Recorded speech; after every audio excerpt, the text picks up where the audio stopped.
Good morning guys! For today's video, gagawa po tayo ng ating sariling homemade cassava cake. Ang tawag po dito sa amin yan ay inid-id na balanghoy. So for the inid muna ang ating yorisa ngayon. Para po sa ating ingredients, meron po tayong gata ng nyog.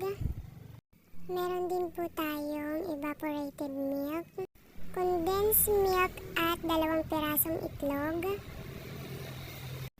At ito po ang ating 1 1/2 cup of sugar.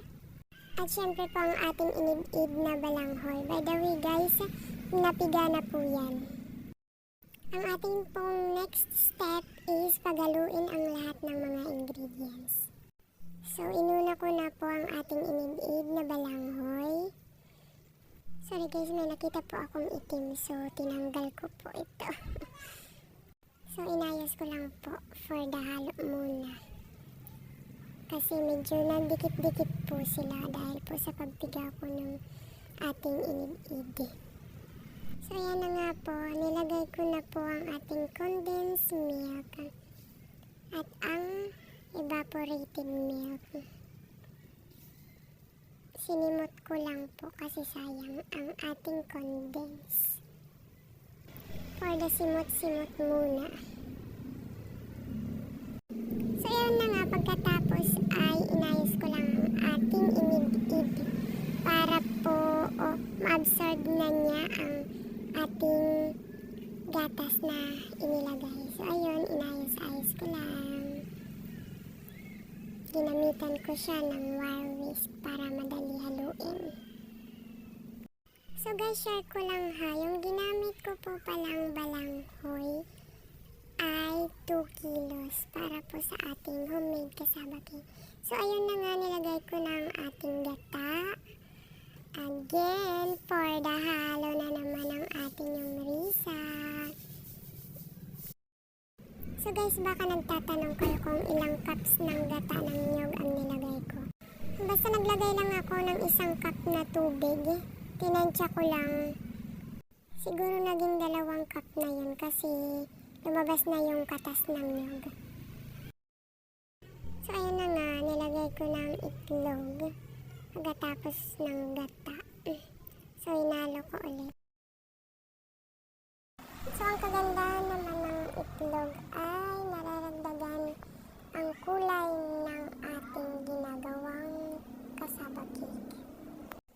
So ayun, hinalo-halo ko na naman. Masakit pala to sa kamay. So guys, bago ko to pala gawin, nanood muna talaga ako sa YouTube. Big shoutout nga po pala sa Tesda dahil nagkaroon ako ng sarili kong oven. Dahil bago ang ating oven, kaya gusto kong matry mag-bake.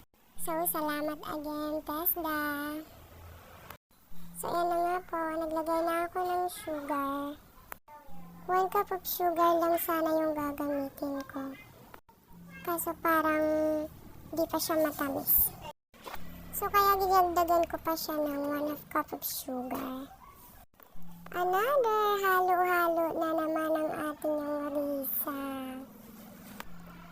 To be honest guys, di ko talaga alam kung anong magiging outcome ng ating cassava cake. Basta, bahala na lang mamaya.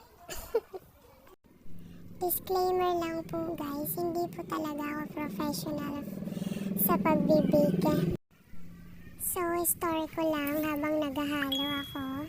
Nag-aral po talaga ako ng bread making sa Tesda for 10 days. At dahil po nabigyan ng ating yung Marisa ng free training slot for bread making sa Tesda. So, ayun na nga po. Grinab ko na ang opportunity. Sayang naman. So, ayun, makikita nyo, sinaid ko po yung perang condensed milk. Sayang naman. For the halo na naman ang ating yung risa. For the halo lang muna tayo. Gaya po ng sinabi ko kanina, nag-add po ako ng 1/2 cup of sugar.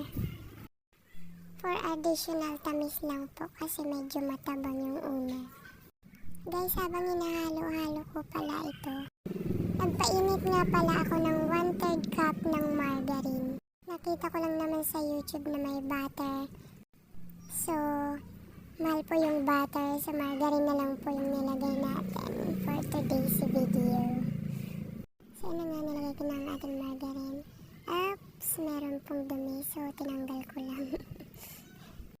May nahalong itim. For the halo-halo na lang. Para po sa ating mixing of ingredients, siguro po nag-google ako dito ng 15 minutes. Para po ma-absorb talaga ng inid-id na balanghoy ang ating mga ingredients. So, asahan nyo na po ang 15 minutes mixing of ingredients pa lang ng ating cassava cake. So, after the mixing of ingredients is yung paglagay na po ng ating mixture sa ating llanera. Guys, share ko lang ha. Bago ko nilagay yung mixture sa ating llanera, naglagay muna ako ng konting oil sa bawat llanera. Ewan ko, nakalimutan ko na yung size ng ginamit kong llanera dyan. So ayun, naglalagay pa rin ako. Inayos-ayos ko lang. Saka sinaid ko lang yung mixture sa ating mixing bowl. By the way guys, kung nagtatanong kayo kung ano ang nilagay kong toppings para dito, nilagyan ko lang po siya ng condensed milk sa top ng bawat llanera. Inayos-ayos ko lang ng konti para ready to bake ng ating homemade cassava cake. Thank you for watching. I hope you enjoyed the video.